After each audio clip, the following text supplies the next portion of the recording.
अभी हम दूसरा फलन लेंगे f(x) बराबर √9 - x²। आप लोगों को बता दूं कि अगर आप लोगों को मेरा पढ़ाई पसंद आने लगे तो मैं अन्य सब्जेक्ट भी पढ़ाऊंगा, इसी चैनल पर पढ़ाएंगे और बबलू सर भी पढ़ाएंगे। देखिए व्यूज आने लगेगा तो अभी के लिए बस छोटा छोटा क्लिप ही डालकर देख रहे हैं टेस्ट के लिए। देखिए f(x) बराबर √9 - x²। अब दूसरा फलन पूछा गया है, इसका प्रांत पूछ रहा है। इसका प्रांत यानी प्रांत का मतलब होता है x का मान कितना से कितना तक रख लेंगे कि फंक्शन ज्यादा इधर उधर नहीं होगा, यानी फंक्शन का वैल्यू एक सीमित मात्रा तक ही रहे, अर्थात इसका ग्राफ जितना तक सीमित है उसमें x कहां से कहां तक जा रहा है। तो देखो इसका ग्राफ अगर बनाने आ रहा है तो बहुत ही आसान हो जाएगा आपके लिए। देखिए इसका ग्राफ अगर बनाना है आपको तो x बराबर 0 रखोगे तो f(x) बराबर आपका होगा बाबू 9 - 0 के square equal to 9 equal to plus minus, ठीक। यानी x का मान अगर प्लस माइनस 3 रखोगे, अगर x का वैल्यू 3 रखोगे फिर भी फंक्शन आपका 0 होगा, और x का मान अगर -3 रखोगे फिर भी फंक्शन आपका 0 क्यों होगा। तो देखो 9 - 3 का स्क्वायर तो कितना हो जाएगा 9 - 9 बराबर कितना हो जाएगा 0, और 9 -3 का स्क्वायर कितना हो जाएगा 9 - 9 इक्वल टू 0 हो गया। यानी कहने का मतलब यह हो गया कि अगर 3 भी रखोगे तब पर भी फंक्शन 0 दे रहा है, और 3 भी रखोगे तब पर भी फंक्शन 0 दे रहा है, और -3 भी रखोगे तब पर भी फंक्शन 0 दे रहा है। यानी आपका फंक्शन का ग्राफ होगा -3 और यहाँ 3 पर भी फंक्शन आपका 0 हो रहा है, यानी x का वैल्यू 3 और -3 पर भी 0 हो रहा है। x का वैल्यू 0 होने पर प्लस -3 आ रहा है, यानी 0 पर यहाँ भी आएगा और यहाँ भी। लेकिन आप लोगों को यह बता दूं मैं कि -3 नहीं होगा। क्यों? क्योंकि रूट कभी भी माइनस में वैल्यू नहीं देता है।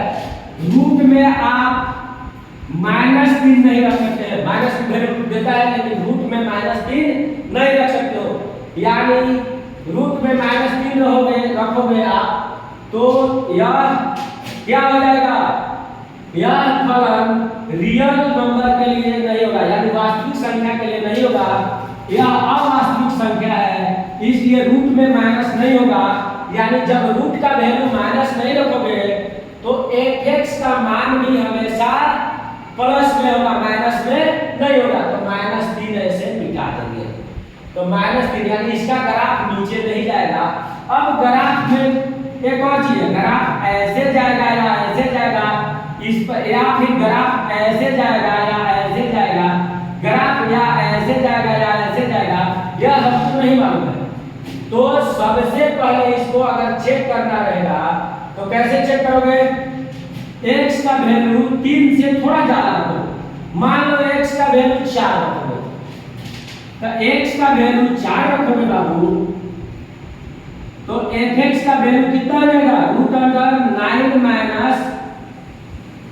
4 का स्क्वायर, तो 9 - 16। देखो तो यह माइनस में आ गया, तो x का वैल्यू 4 नहीं रख सकते हो, तो x का वैल्यू 3 से थोड़ा ज्यादा रखो। मान लो x का वैल्यू 3.2 रखो, तो √9 - 3.2 का स्क्वायर। यह मैं डिटेल में इसलिए बता रहा हूं कि पहली बार है यह, नहीं तो इसकी शॉर्टकट वीडियो भी होता है, शॉर्ट मेथड भी होता है इसको सॉल्व करने का। 1024 यानी 10.24, यानी 3.2 भी नहीं रख सकते हो। यानी कहने का मतलब यह ग्राफ 3.2 नहीं रखा जा सकता है, क्योंकि √9 - 10.24 और 9 में से 10 जाएगा तो रूट में माइनस आएगा, 3.2 भी नहीं रख सकते हो, यानी x का वैल्यू -3 तो रख सकते हो क्योंकि 0 हो जाएगा 3.1, यानी x का वैल्यू इधर नहीं आएगा, -3 से कम आएगा। तो -3 से कम तक कहने का मतलब इधर, -3 से ज्यादा है, माइनस में कम जो होता है वो ज्यादा होता है, तो -2.1 रखेंगे।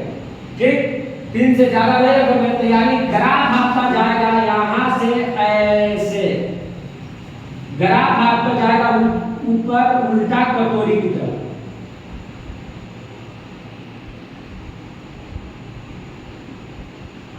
ग्राफ आपका जाएगा यहाँ पर ऐसे, तो आपका जो x है -3 से लेकर के 3 तक है, इसी को प्रांत कहते हैं। x आपका है x बिलोंग्स टू -3 से लेकर 3 तक, यही प्रांत है आपका, यह आंसर हो गया। देखिए यह ऑब्जेक्टिव है, बहुत ही लंबा बना है, इससे भी शॉर्ट हो सकता है। देखो कैसे इससे शॉर्ट हो जाएगा। इससे शॉर्ट होता है जब आप यदि ग्राफ बनाना सीख जाते हैं, तो आइए कुछ फंक्शन का ग्राफ सीखते हैं बनाना। तो ग्राफ बनाना सीखना है तभी ना प्रांत आएगा जल्दी से। और y कहां से कहां तक जा रहा है, 0 से लेके 3 तक, तो y बिलोंग्स टू 0 से लेके 3 तक जा रहा है, यह हो गया आपका परिसर। आइए ग्राफ से आसानी से आ जा रहा है, इतना लंबा चौड़ा ग्राफ में मान ना रखने की जरूरत नहीं है। आपको अगर ग्राफ फंक्शन का ग्राफ आसानी से सीखना है तो आप आसानी से सीख सकते हैं, फंक्शन फलन का भी और रिलेशन का भी। तो चलिए आइए आज फंक्शन के ग्राफ के बारे में डिस्कस करते हैं। फंक्शन के ग्राफ के बारे में डिस्कस